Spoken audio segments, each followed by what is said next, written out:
agnostics, long-haired weirdos, short-haired weirdos, vandals, hooligans. The government, hug the government, love the government, hug the government, love the government. Welcome to The Politics Guys, a place for bipartisan, rational, and civil debate on American politics and policy. I'm Michael Baranowski, a professor of political science at Northern Kentucky University. Today I'm joined by everyone, actually, in this special all hands on deck post-election episode. Now, I guess I should say that, after the 2016 election, we also had an all hands on deck episode, but that was just Jay and me. And so we've expanded considerably since then. And so I'm very happy that everyone was able to join me today for us to talk about the election. And also, before we get started, a couple of quick things. I want to thank everyone who has listened to and given me comments on my new podcast, Politics Makes Me Sick. I do appreciate the feedback. Thanks so much. This week's was kind of interesting. I tried to put myself in the mindset of a Trump supporter, and I don't know how well I did, but I'd be curious to hear what people think. So there you go. Also, I'd like to thank our newest sustaining supporters on Patreon, Nathan, Carl, and Julie. Nathan wrote in, I've been listening to your podcast since almost day one. It has been such a grounding source of information while I was determining my own ideals, which ended up different from my parents. What I like about your show is that you talk about politics without leaving the real world or the real people who are living and dying every day behind. So thanks, Nathan. We really appreciate that. And of course, as a Patreon supporter, you not only get that second full-length episode every week, you also get ad-free versions of all our shows and other various things at different levels of support.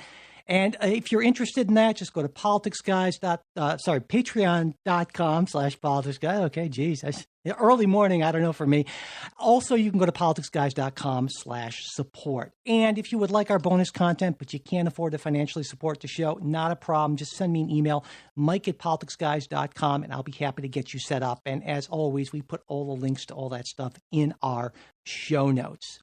And one other thing before we get started, on last week's show, I referred to the Supreme Court's most conservative justices as tools of the right. And, a number of listeners took issue with that characterization, and some of them asked me, I think a good question, would I be equally comfortable calling Justices Sotomayor, Kagan, and Breyer, and, former Justice Ginsburg, tools of the left? No, I wouldn't actually. And so I appreciate that correction. I think in retrospect, I used an unfair, an inflammatory word when I should have called those justices something like almost certainly reliable votes for conservatives. So I want to thank the listeners who pointed it out for sort of, keeping me on my toes and catching what I think was my bias on that. So thanks very much. All right. So, we're in a non-election week. We'd almost certainly lead our show with discussion of the fact that the U.S. is having a record number of new COVID cases for 3 straight days, and one of them most notably being White House Chief of Staff Mark Meadows, who was seen Wednesday morning walking around in an enclosed space without a mask, in close contact with people. And we'd also probably be talking about how it's been over 3 months since enhanced federal unemployment benefits have run out, and the failure of Congress to approve any additional stimulus for struggling American families, workers, and businesses, though I think that this is something that we'll probably be talking about in the weeks to come. Anyway, we will also be talking later on in the show about polls and election models, but right now, let's start with our thoughts about the results, at least as they currently stand and what we can reasonably predict. Now, 3 of us, myself, Trey, and Ken, predicted and actually hoped for a Biden win. Jay initially predicted a Trump win, but last week said things looked pretty good for Biden. And that kind of leaves Kristen as the only one of us who thought that Donald Trump would be elected, which right now at least looks unlikely, but not impossible. So, Kristen, let's start with you. Assuming these results hold up or these predictions hold up, how do you see this? How do you see this having panned out? I mean, why did your prediction of a Trump victory not seem to actually come to pass, at least based on what we know now? What do you think? Well, I think if is really the operative word here again. I mean, it always is in politics, right? The big word if, and it's kind of I hate to use the phrase elephant in the room, but it's kind of the elephant in the room, and I know we're going to get into the possible, legal ramifications and, court case and, everything we're sort of staring down the nose of. I know we're going to get into that later. But, just to kind of reflect and look back on why I thought Trump would win and why we saw the outcome that we saw, I think there's a lot to be determined in terms of what exactly happened on election day. I think there are a lot of irregularities, but if I'm being really honest, there are always irregularities on election day. And, the difference here was that the margin was much smaller with those irregularities than, compared to other years. Other years, it becomes really clear early on that, we have a winner and we have a loser. And this year, the margin was so small that it wasn't clear. I think a lot of what I was seeing, and probably why I judged Trump as the winner early on was because of what I was seeing here in Florida. We looked at what happened on election day. Biden was supposedly up in the polls, 6 points, 8 points, back to 6 points in the week's, aggregate. In the weeks leading up to the election day here in Florida. And I guess, it is anecdotal, but I was seeing something different. I was seeing record numbers of Republicans registering to vote. The initial vote by mail numbers looked, strong, but then, the in-person voter numbers looked even stronger. So I guess, I was looking at it through the lens of a Floridian who's participated in the election process and who has worked for candidates before. And I saw something different. I saw a groundswell, and he did deliver Florida. And I guess I was seeing that play out across the country. And, if you're asking for an explanation, that's probably it. So I guess that was why I saw that there was something to pay attention to. There was something to grab onto there. And I think it is something that the pollsters ignored to a large extent, was the enthusiasm for Donald Trump. And I know we talked about that on the show, Mike. Yeah. It seems to me that there's sort of a simple way to look at this, and that basically that Joe Biden rebuilt the blue wall that crumbled under Hillary Clinton, because right now it looks like Biden will have carried every state that Clinton carried in 2016, assuming he holds Arizona, and he'll have picked up Wisconsin, Minnesota, Pennsylvania, and possibly Georgia, which obviously isn't, the blue wall, but added to that. So, I mean, and if we look at the overall results right now, 4 years ago, Trump won the presidency on the margin in 3 states, right? Wisconsin, Michigan, Wisconsin, and Pennsylvania by a combined total of something like just under 78,000 votes. And it looks like Biden is going to, win in those states by more than that. So is this really that surprising of an election? Has much really changed since 2016? Well, what do you think? Anyone want to comment on that? Jay. Well, first, I do have to pick up on Kristen's point that I think there's something that for people who follow politics and work in politics, you do get a sense of your locality and your state, and it's a weird sort of thing because Kristen, I completely get that because I've done so many races and been involved in Ohio stuff for so long. I feel like I could tell you which way Ohio's going to go within a point or two. And really be pretty confident in it just because of the feel. And that doesn't necessarily translate to the rest of the country. But to Mike's point on is that something really changed? I don't know that much changed. I think Joe Biden is marginally more likable than Hillary Clinton as part of it. And Trump had sort of worn out his welcome with enough Republican or independent voters who were sort of willing to go with something different. So, I don't see this as when you say rebuilt the blue wall, but it's not a big, beautiful, powerful wall. It's just sort of it's sort of maybe sort of re-erected the blue fence, if you will. So, I think those states are still swing states. And I don't see, again, there wasn't an ideological swing, and Biden, and on the one hand, tried to present himself not as an ideological candidate, but as the character candidate. So, Yeah, did I think much changed from 2016? No, but probably a couple 100,000 votes, and that was enough. Trey? Yeah, I'd like to kind of push back on the behalf of the social sciences and say a little bit here about, I think that what I'm hearing from the two of you is that you're kind of bashing a little bit kind of the polling in advance and that kind of feel that you can get from the locality. But if you take a look at the Florida polls, for example, all the major local polls were within inside the margin of error, meaning that we didn't really know who was going to win or lose there. And I think sometimes it's easy. But Kristen again, this knew who is was going to win. I'm just sorry. Yeah, and we're gonna get it. We'll talk a lot about polls and models, and they're two distinct things. But for now, one thing I wanted to point out is the popular vote, because there's a difference there. I mean, Biden is currently up by like something around 2.8, 2.9%. 4 million. Yeah, and I think it's better, these when we're talking about, well, this candidate's won more votes than anyone else. Well, the country's larger, so it isn't as necessarily as important as the margin. And Clinton won the popular vote by 2.1%, I believe it was, in 2016. Biden's going to win by considerably more than that.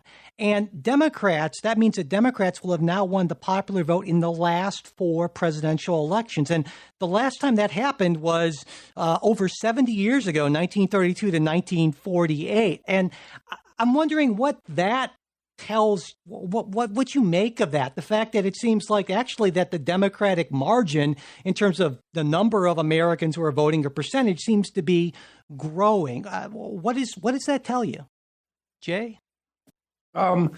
That big coastal metropolitan areas are more populous than others.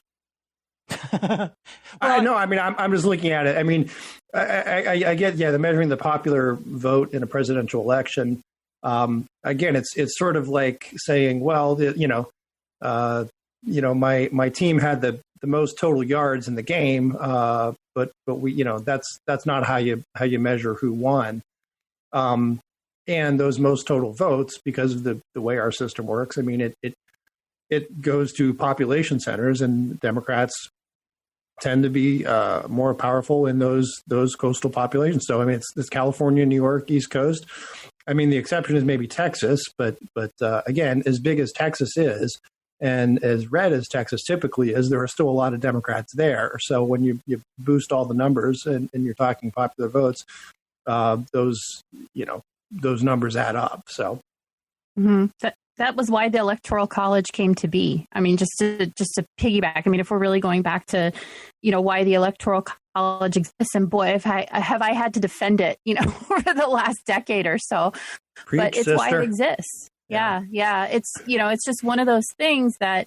I think if it works in your favor, you're for it. And if it works, against you, then you're against it. But it is why it exists. It exists so that, people in large cities, so that New York City and Los Angeles and these big population centers along the coast don't control the elections. It's, for the people in the quote unquote flyover states. It's for the people who live in my state, which is, I guess I think you could, stick a flag in it and call it a red state at this point, although it is still very much a swing state in my mind. It's for people who don't live in those big population centers so that they feel like they have a voice, Well, I definitely agree. Can I say something, Michael? Yeah, go ahead, Trey. Sorry. Yeah. I mean, I agree. And as a matter of fact, I don't think necessarily the Electoral College has to be a horrible thing, but I do want to point out that to say that I think our framers were doing it just specifically because they foresaw 10 million cities and flyover countries, and likely we need to also talk about the history of racism, because of course, part of the reason for the Electoral College was to placate places that wanted to have outsized votes because they had a bunch of African Americans who were going to get a vote but didn't get a vote. I mean, they got counted, but they didn't get to vote themselves. So while there could be good parts about it, I don't think we can just say uniformly that its whole purpose was for cities. It was intended specifically to be an imbalance between power plays, and we might think that's a good thing now. But I think we have to be careful. I think we might sometimes give a little bit too much credit to the Electoral College as being this kind of completely altruistic thing for flyover country. I'm sorry, Michael, please take back over. I was just going to say that it seems to me the fundamental question is should states vote for the president or should people vote for the president? And I understand that you can make a case either way. And I think, Kristen, you pointed out that that's almost certainly going to fall along, whether you're a Democrat or a Republican here. But I would think that at some point, let's say if that margin grew to something like 7, 8, 9%, that would give everyone pause, right? I mean, isn't there a point at which that distinction becomes so great between the popular vote and the electoral vote that we might want to kind of take a step back and say, wow, something's going on here and it's maybe not good? No. No. No, look, I'm not sure, we've designed this as a republic, and I do want to push back on trying the racism piece because I don't see that. I don't think the history supports that. In fact, I'd argue the other way that, look, the Electoral College is sort of a safeguard against those bigger states which got to boost up their population by an additional 3/5 of people who weren't voting, right? It was a hedge against southern states being able to essentially build up their clout by continuing to bring in more slaves. So I push back on the racist piece of it. I think it's certainly sectional, right? It certainly had to do with population. It certainly had to do with an urban versus rural sort of divide. Wait, but go ahead. Continue. I'm so sorry. No. But yeah, I don't see that race was the guiding factor there. Now that's maybe a bigger discussion for another day. But on the actual merits of the Electoral College, I'm absolutely for keeping it because states do vote, and it says states shall send electors, and that's the way the founders set this up. And look, even when it doesn't work your way, it still works. What does that mean? No, I mean, look, I accepted Bill Clinton as a legitimate president, and I think there were plenty of other. I'm trying to think who else recently lost. I mean, well, obviously, let's say George W. Bush, right? You accepted him as a legitimate president.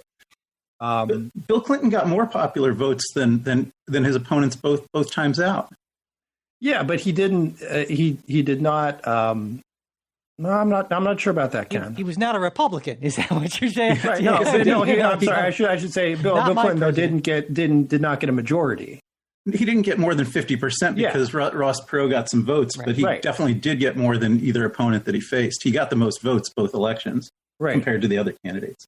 But that's my point is you can still have a president who's elected with less than 50% of the popular vote and have that person be legitimate. But he's also legitimate because he won the popular vote. I mean, he did have less than 50%, but he had more than anybody else. We can say this. We can say this, that I think we can all agree that you have a stronger claim to whatever you want to call it, legitimacy or a mandate. Bully pulpit. Yeah. Or if more people voted for you than the other person. I think other things being equal, it would be nonsensical to not make that claim. Right. But that's a measure of political power and not a measure of legitimacy, if you follow. Yeah, absolutely. Another thing I wanted to bring up is... Michael, I'm sorry, could I add one more thing about the Electoral College? The Electoral College, of course, was about racism, and Trey is right about that. But in response to what Jay said, if there had been no Electoral College, the Electoral College didn't diminish the strength of those southern states. It dramatically strengthened the strength of those southern states, because if we had one person, one vote, and slaves couldn't vote, then the South would have had much, much less clout. The Electoral College was a way of giving them clout based on slaves who couldn't vote. So it actually did work the opposite of what Jay said. The other thing I wanted to say about the Electoral College is, although it wasn't rhetorically justified on that basis at the time, the rhetorical justification for it was that it would prevent something like a Donald J. Trump from happening, because it was an anti-populist measure. And so if you had a popular vote that favored perhaps someone who was, obviously characterologically unqualified to be president, that the Electoral College would be intervening, and you'd have sort of wise electors able to pick somebody else. And so I think if it fails at that basic mission, then there's really no continuing justification for it. Yeah, I mean, just historically speaking, you get the Electoral College doesn't really do what it's intended to do about 4 elections in. 4 elections in, you start to have pledged electors effectively. And then by the time you get to Andrew Jackson's second presidential run, you then actually have, parties and completely pledged electorate, and most states having moved to kind of that popular vote system. So I agree, Ken. Looking there. Let me throw something out. Is there a value in having presidential candidates campaign anywhere in the Midwest? I'm not saying you can't make the argument for its keeping. I mean, I actually think on this front, Jay, I think I actually probably agree with you a little bit. I do think there is something to the idea that you need to have a thought about regionality. But my larger point was I am a little bit frustrated sometimes when the conversations about the Electoral College kind of get a little bit more divorced from history. So, I mean, I think we can say we might want a regional system, and I'm okay for having that conversation. So I'm not trying to. I'm probably not going as far as Ken or Michael would agree with. Another thing I thought we could take a look at, again, we're still waiting for a lot of results to come in, but it looks like that the youth vote broke pretty strongly for Biden, more so than it did for Clinton in 2016, and more so even than it did for Obama in 2012. And so looking forward, I particularly was interested in hearing from, our 3 right of center folks here. I mean, is that a concern for the Republican Party, that there's maybe an increasing number of 18 to 29 voters who seem to be going to Democrats, and how does that maybe affect Republicans going forward? It's a huge concern. It's a huge concern, and I think that the Republican Party, Democratic Party is, I think both parties are going through kind of a sea change in terms of messaging, in terms of culture. Some big cultural changes going on within the Republic. I speak, kind of as somebody who's within the Republican Party. I feel weird speaking, for the Democratic Party because I'm not a Democrat. I see some really, really big cultural shifts going on. And one that I think we've had trouble with is, I think that, not to sound crass, but like we suck at messaging. And as somebody who was a young Republican, I think who are young Republicans feel on the island. I know I felt that way when I was in college and when I was in grad. A lot of times I was the only one or one of a few. It's a lonely place to be in. And I think that, it's something that a lot of Republicans need to, especially older Republicans, need to observe and correct, that we have this messaging problem. We're not getting through to young people. We're not appealing to them for some reason, some deep cultural reason. And yeah, I think any Republican who tells you that it's not a concern is probably not being truthful with themselves, quite frankly. I would say, I'm maybe a little less concerned than Kristen, just because it's sort of that's the way it's always been a little bit. At least in the last 30 years, and I think it's sort of to be expected. So yeah, it's a concern, and the party needs to do a much better job reaching out to young people. But I think there's something else that here's the thing, and I'm going to throw this out. When I say young people, I think what all of us what come to mind immediately to all of us are college educated kids in college, just out of college.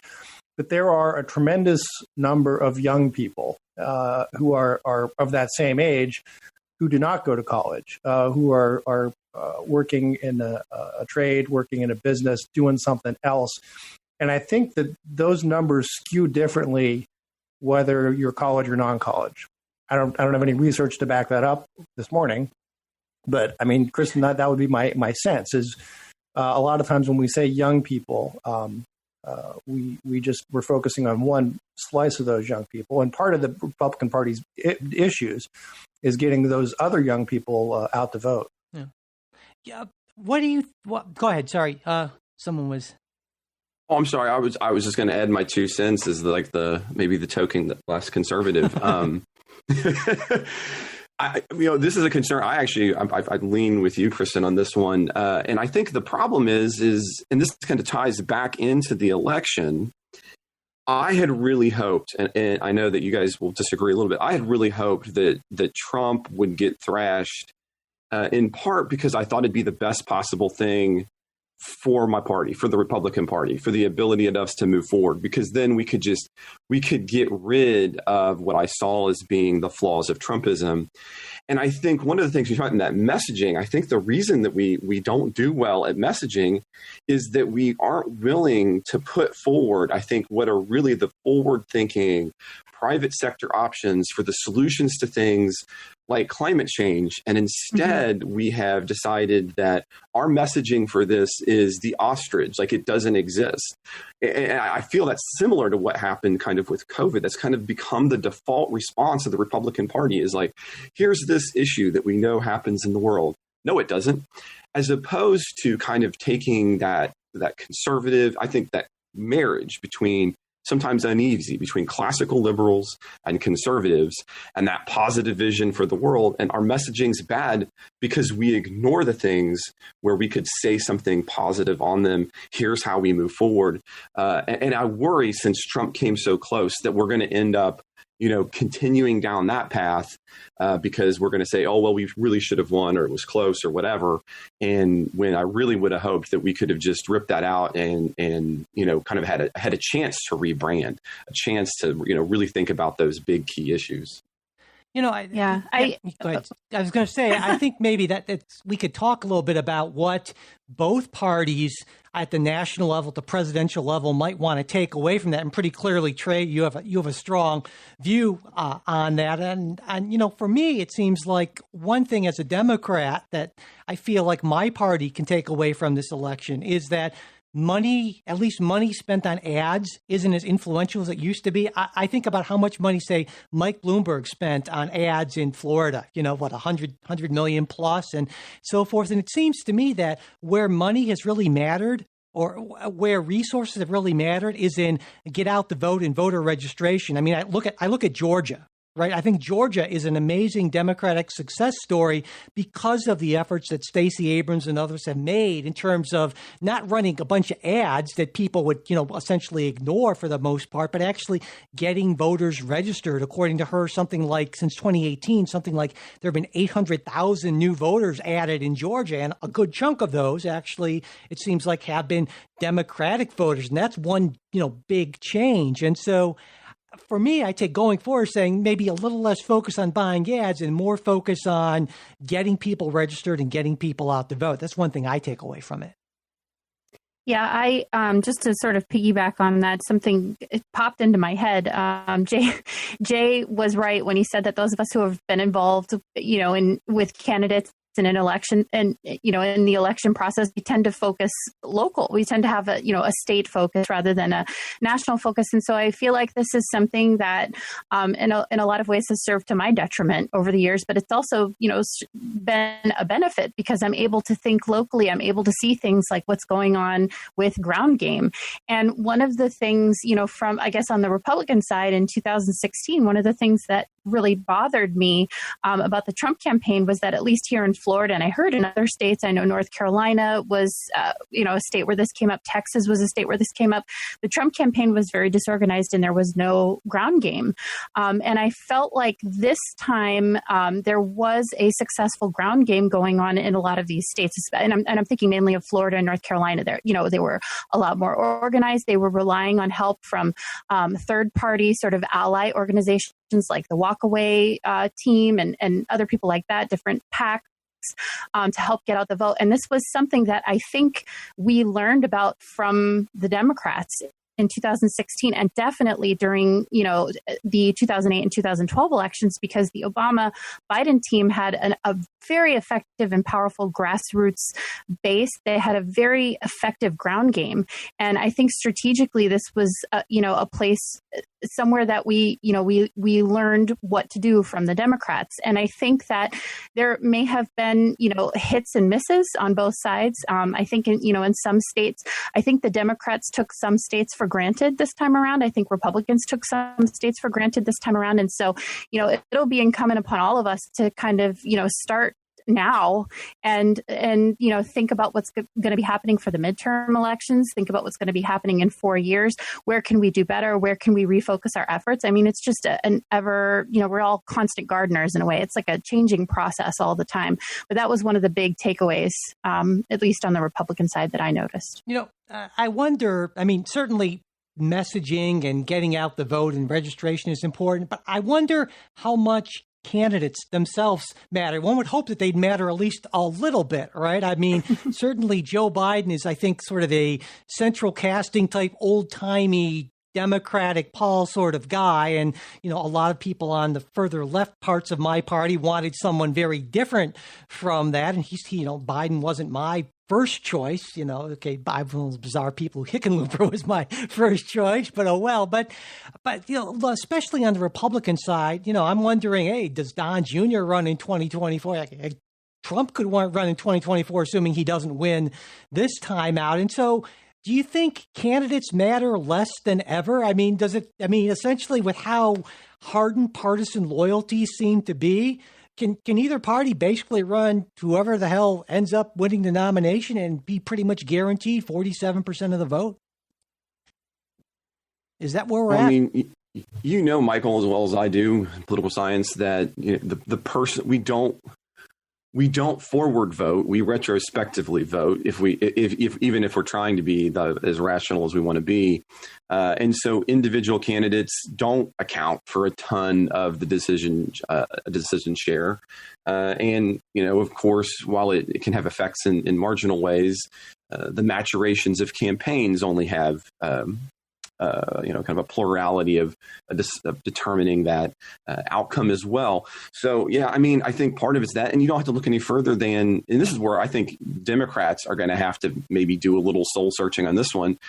I think part of the reason Dems can't get higher than they are is because of abortion. Pro-life continues to be a popular position, and those are single issue voters. And I don't think you could change Joe Biden into anybody else, and as long as he's pro-choice, there's a good half of the country who's not going to vote for him.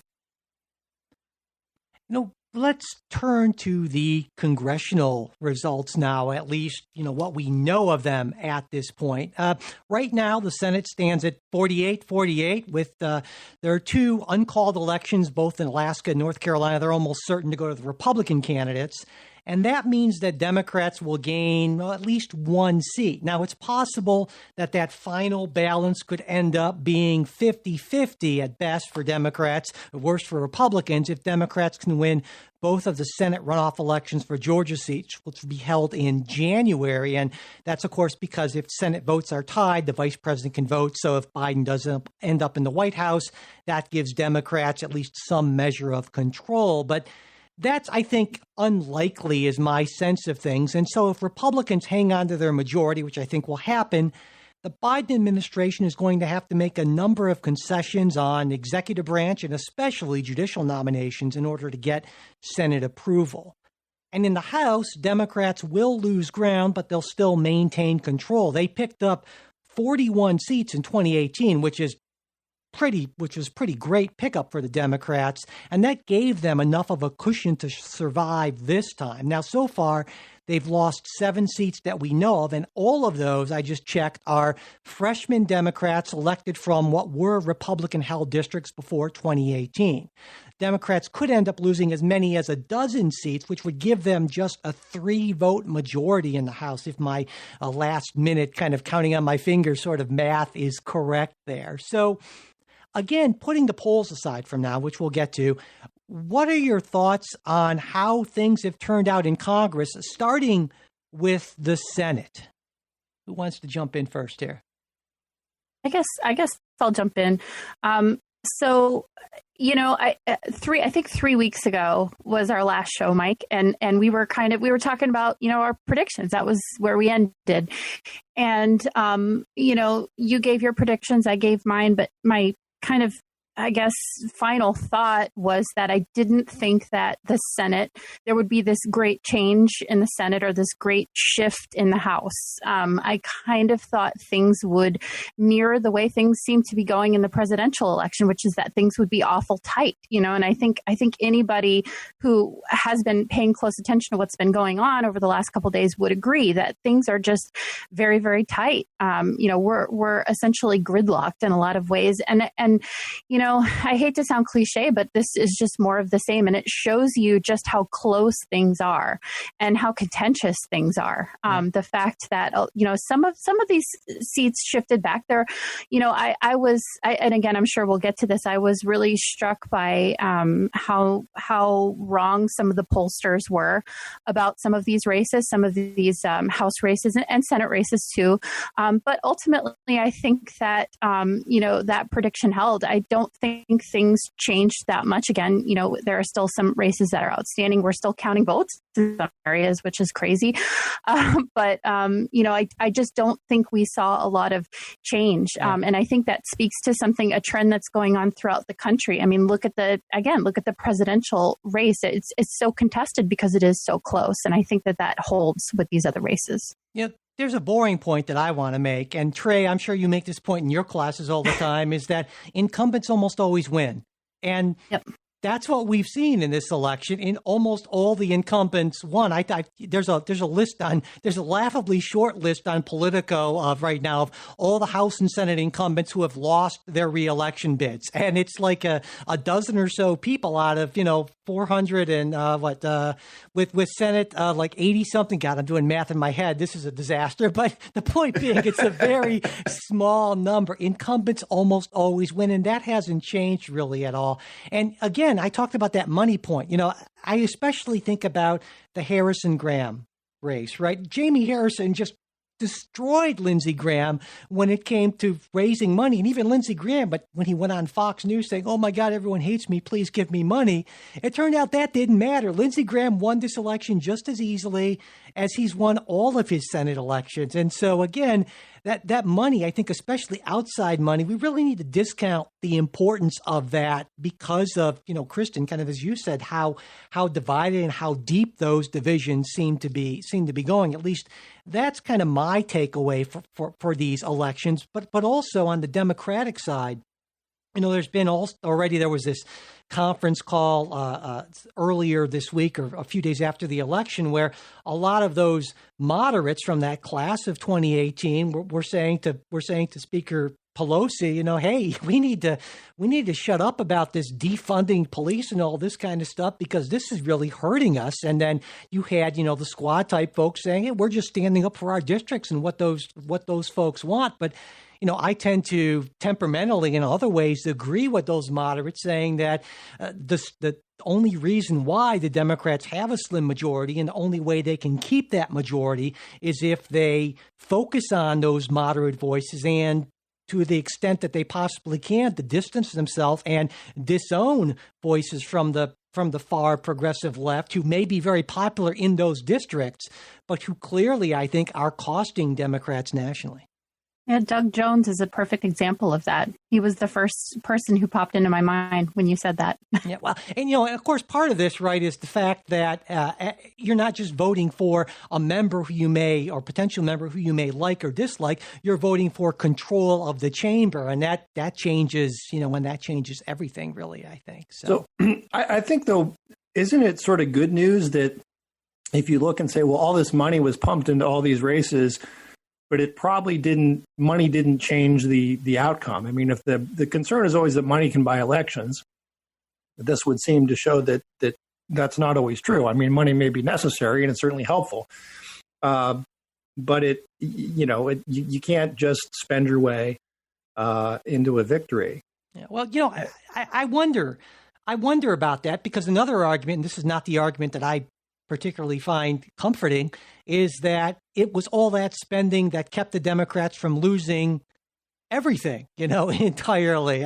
I can certainly see an instance where, especially if you don't have a Donald Trump running, who it seems like Donald Trump was actually a drag on the ticket. Most congressional Republicans ran a couple points ahead of the president, where the Democrats are maybe in deep trouble. There was something that Andrew Sullivan wrote a day or two ago that I thought was maybe pretty important. I think he wrote that kind of the language of Trumpism, if you will, maybe without the tweets and the other, Jay, you sometimes call it the goofiness. I would call it the incompetence and other stuff of Trump. But he said it speaks in a language that working class Americans understand, devoid of the woke neologisms of the educated elite. And it seems to me that this formula is a far more settled and electorally potent coalition than what we now see among the deeply divided Democrats. And that, to me, I read that and I thought, yeah, it used to be where working class voters, those, Jay, you talked about those younger people who aren't college students, that there was a natural home for them in the Democratic Party. But I think that there are a lot of people, rightly or wrongly, who are working class who don't feel that because the Democrats have gotten away from sort of might call it a class-based approach to more of I guess what some people would call the focus on identity politics. And I think that ends up, at least electorally, hurting the party, even if there are plenty of people who argue that from a moral standpoint, it's the right thing. Certainly electorally, I think it's not doing the Democrats any favor. And it's a lot harder case to make, I think. Yeah, I'd say it's definitely more a class-based, and that's a completely different discussion to have. But meaning it's sort of if you have sort of the class and the luxury to worry about being woke or not woke enough, that's sort of your the new Democratic Party, and that's why a lot of these other folks, pocketbook issues have been ignored. The other piece I wanted to add, though, we talked about district swinging, and I said that the Republicans would keep the Senate, and I think I'm right. I was surprised by the House, by the gains. I thought there'd be some gains, but I didn't expect them to be as many as they seem to be at this point. And I'd also say, well, look, isn't that indicative of a healthy democracy? If you have districts that do swing back and forth, that it's not all, built in and just the district. So, I mean, I think that's something else. And the other piece of this, and I think, Kristen, you'd agree with me, a lot of times there's territory sometimes that you have and you're defending that you shouldn't have and shouldn't be defending. And I think there were some of those districts, right, that Democrats had by virtue of they picked it up because of Trump, because of weird flukes of a fluky candidate. And then when you have to defend that district the next time out, it just doesn't always go as well. You're talking about Kinder Horn out here in Oklahoma, for example. There you go. Yep, yeah. I was thinking about that as well. Yeah. Well, I think from a governing standpoint, Jay, you mentioned that, and I sort of, when I saw the results, I thought, this is almost kind of Jay's preferred sort of outcome, right? This divided government thing. It is. I mean, it would have been a lot easier for you, for instance, to not vote for Trump if you had known that the Senate would stay in Republican control, right? At least I would assume that. And it seems to me that this is going to be a very interesting next couple of years, again, assuming the results play out the way we think they are going to play out, because a lot's going to depend on the extent to which, say, a President Biden will be able to reach out and maybe get the vote of, say, a Susan Collins or a Mitt Romney or a couple other people on various key issues, and the extent to which Mitch McConnell is going to be willing to work with Joe Biden, or is just going to decide, to a greater or lesser extent of obstruction. And because, of course, we should point out that in 2022, right now, it's super early, but again, Republicans are defending more seats than Democrats, and it looks at least plausible that control of the chamber could change once again, at least, as I kind of look forward. So, Jay, maybe that is. Let me say, somebody I saw tweeted something that, again, encapsulated really, again, sort of the mindset that this is where I am is, look, if you tell me you end up with an executive that is less powerful or very constrained, you end up with essentially gridlock or, minor motion and, no sudden changes in Congress without compromise, and the press with egg all over its face, then yes, this is sort of a, conservative / libertarian dream outcome in a lot of ways. Well, as a matter of fact, let's take a look at it. Yeah, and Trey, you and I talked about this, that I, you said, wouldn't that be the best of both worlds? And I sort of said, well, yeah. Well, and I mean, if you want to know what kind of the world thing, I think one of the great predictions of this, Mike is going to disagree with me on this one, is let's take a look at the stock market. And the minute we had, a close election, the stock market has popped 3 times. And we know that the market is a predictor of the future. It's not dealing with the past. It's making hedges on the near medium term future. And so I agree on that front with you deeply, Jay. Yeah, on the market thing, I would say that, of course, and the market is not the economy, and now businesses are happy there's going to be less regulation and less of a chance of tax hikes. And I'm disappointed at that because I think that's better for all Americans in dealing with extreme and growing inequality. But that's a whole. Well, the market's also happy because it anticipates that there's going to be some sort of stimulus juice coming too. Well, I hope so. I think the market's looking at as kind of, again, sort of the best of both worlds is. Look, because everybody can agree on spending money, so that'll likely happen, but it's unlikely that you're going to see big regulatory ramp-ups or big structural changes that would cost. Well, I think the biggest one is going to be there was a lot of worry about what was going to happen with tech regulation, and I don't think that's going to move forward because neither side's going to agree on why they hate big tech. Well, Before we get to the actual election process and issues, and Kristen mentioned irregularities, I wanted to ask everyone to get their thoughts on one particular type of legislation, and that's the prospects for any sort of additional coronavirus aid before, say, the end of January. Because, of course, as I mentioned in the open, it's been a while since anything was passed, and we have surging COVID cases, and a lot of folks are struggling. So what do you think the prospects are that, say, a lame duck president, which looks again to be the case, that we're going to actually get any sort of action on this before, the end of January? Is anyone optimistic on this? Because honestly, this is easy. This is easy, Mike. It's 0. The chances are 0. That's and anybody else who says why is wrong, because what Trump, all of his energy from henceforth is going to be on salvaging, in his mind, his stolen election. And there's going to be 0 political movement on that front. The Senate's already done what they want to do. And there's no win for them to pass anything. There's no win for Trump to pass anything. And so I think, as a matter of fact, although it doesn't benefit average human beings, it will probably benefit Biden that he gets to come into that environment, because it will probably undoubtedly force the Senate to at least consider that in a way that it wouldn't have to if they would handle it in advance. Yeah.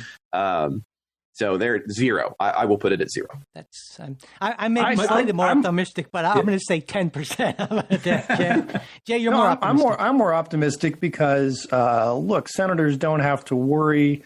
I mean, it's sort of a free vote at this point, unless you're maybe in Georgia, but there's no concern that. It's going to be held over you for spending too much, like you would have if you'd voted for something right before the election. On the other hand, Nancy Pelosi's got to be thinking, look, I've probably got the best deal I'm going to get. I'm not going to be able to cut a better deal from my own caucus next in January. Maybe won't get anything better out of the Senate than what I'm being offered now. And maybe you have Biden with a bully pulpit pushing for more.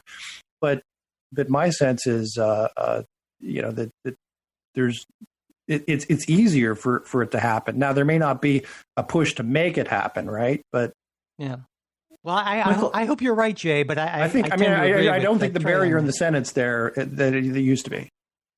Yeah, Michael, I'm going to agree with Jay a little bit on this one, although I'm not going to put the number a lot higher than yours, but I'll go up to 25%. Okay. And the reason for that is because McConnell actually said he's open to a compromise now. He did say that yesterday, that he thought that they should pass some kind of spending bill before during the lame duck.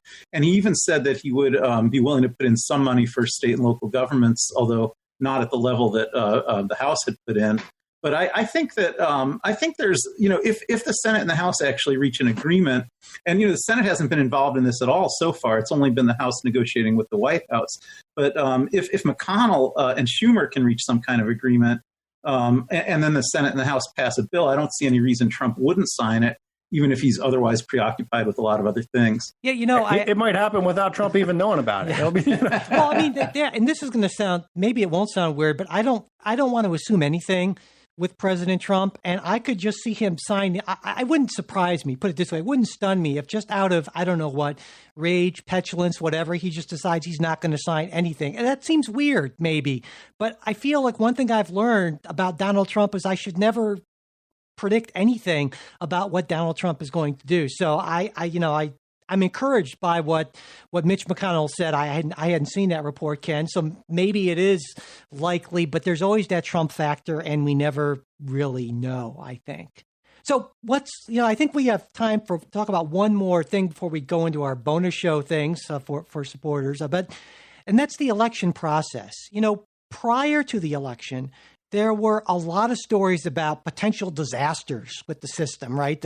With counting, with voter intimidation, with riots and in the streets and so forth. And because there's no question that the pandemic created, I think, arguably the most challenging ever set of conditions, especially for voting infrastructure, which tends to be, pretty under-resourced. And it seems to me that things have gone remarkably smoothly almost everywhere. It's tough to be patient, but we kind of knew this was going to happen. But lawsuits aside, and Ken, I want to start by getting your take on that, but it really seems to me that this has been an amazingly smooth and trouble-free, for the most part, election. And I got to say, I give a lot of credit to state and local election officials for doing an amazing job under incredibly trying circumstances. But there are these lawsuits. There are claims by President Trump and various folks close to the president that the election is rife with fraud and no vote should be counted or no votes sent after Election Day or something.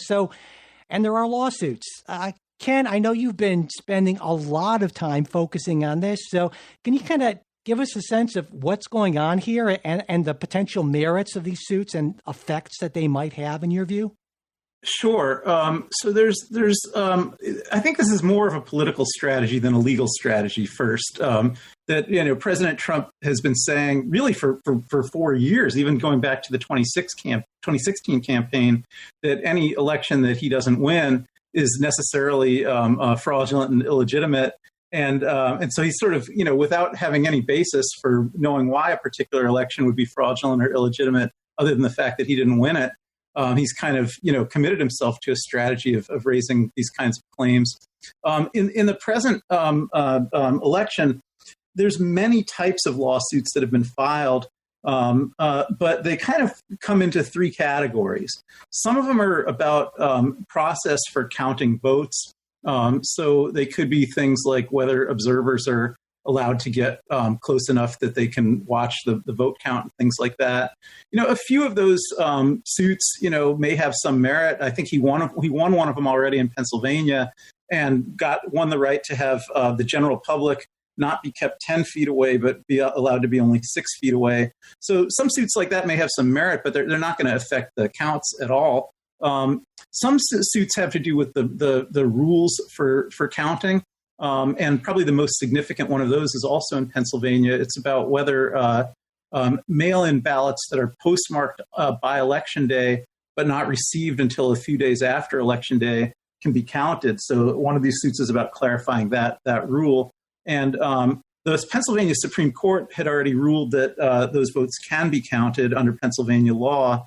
And the U.S. Supreme Court had split 4-4 before Justice Barrett was confirmed, which meant that the Pennsylvania ruling stood.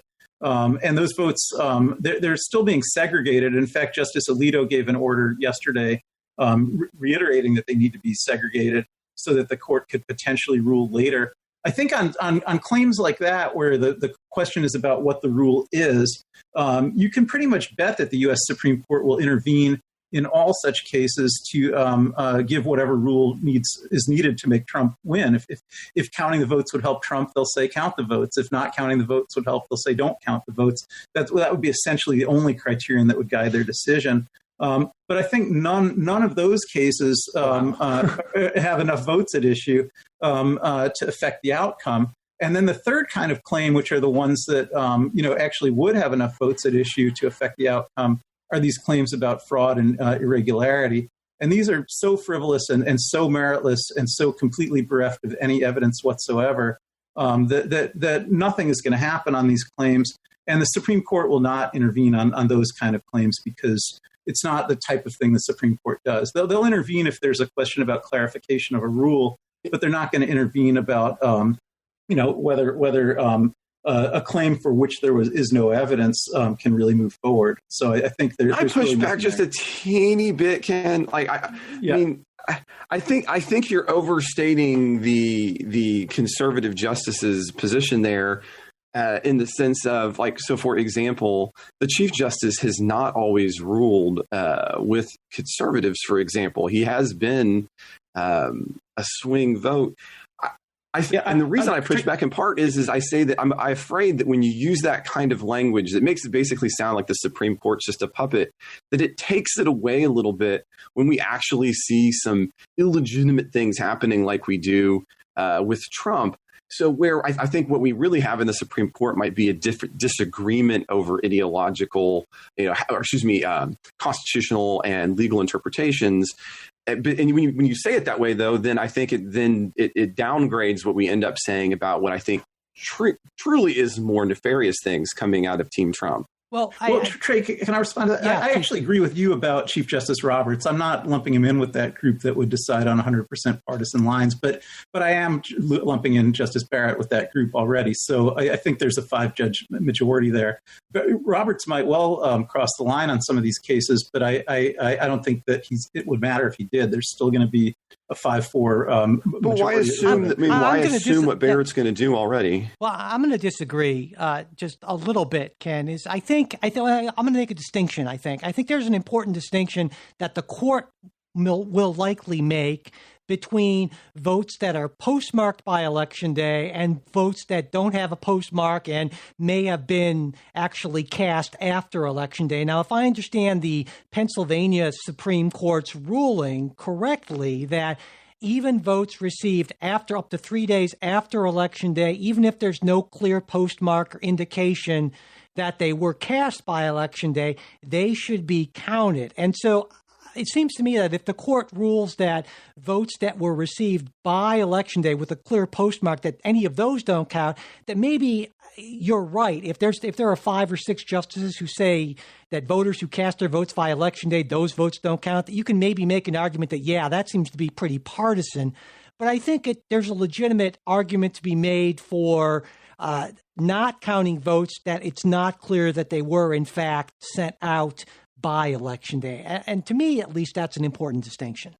Yeah, Michael, I would agree with you that would be a legitimate ruling. I don't think that's where the Supreme Court's going, though. Okay. I think if they take this case at all, it will be to say that no votes can be counted if they're received after Election Day, period, no matter when they're postmarked. And I think that the only 2 outcomes that I could predict possible here, one is that they would make that strong ruling, or that the other would be that they don't take the case because the number of votes at issue there wouldn't be enough to affect the outcome. So if they can't actually affect the outcome by taking that case, they may not take the case. Yeah, but if that would be enough to flip the outcome, then I'm sure that they would take the case and that they would, in fact, rule that no votes received after Election Day can be counted. Yeah, and it seems I have to jump in here. On the one hand, I'm going to say something that will surprise people, and that is I agree with Ken on to some extent. Well, hold on.